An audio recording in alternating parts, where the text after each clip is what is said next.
देवी के दरसा बिना संसार अधूरा देवी के दरसा बिना संसार अधूरा देवी के दरसा बिना देवी के दरसा बिना संसार अधूरा देवी के दरसा बिना संसार अधूरा देवी के दरसा बिना संसार अधूरा देवी के दरसा बिना संसार अधूरा देवी के दरसा बिना संसार अधूरा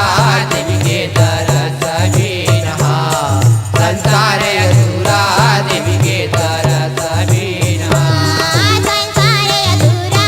देवी के दरसा बिना संसार अधूरा देवी के दरसा बिना संसार अधूरा देवी के दरसा बिना संसार अधूरा देवी के दरसा बिना संसार अधूरा देवी के दरसा बिना संसार अधूरा देवी के दरसा बिना संसार अधूरा देवी के दरसा बिना संसार अधूरा देवी के दरसा बिना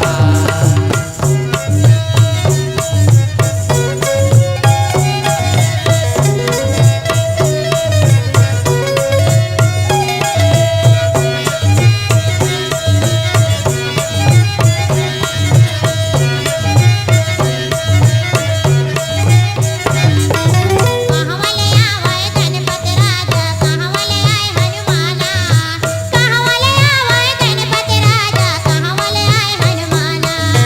कावले आवै गणपती राजा कावले आय हनुमाना कावले आवै गणपती राजा कावले आय हनुमाना कहवले आवाय गणपती राजा कहवले आय हनुमाना कहवले आवाय गणपती राजा कहवले आय हनुमाना कावले आवै गणपती राजा कावले आय हनुमाना कावले आवै गणपती राजा कावले आय हनुमाना कहवले आवाय पांडवाई पांडवा कहवले आवाय पांडवाई पांडवा देवी के दरसा बिना संसार अधूरा देवी के दरसा बिना संसार अधूरा देवी के दरसा बिना संसार अधूरा देवी के दरसा बिना संसार अधूरा देवी के दरसा बिना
दशरथी राजा काकर पुत हनुमान काकर पुत है पांच भाई पांडवा काकर पुत है पांच भाई पांडवा जब के दारा साबीर संसार अधूरा जब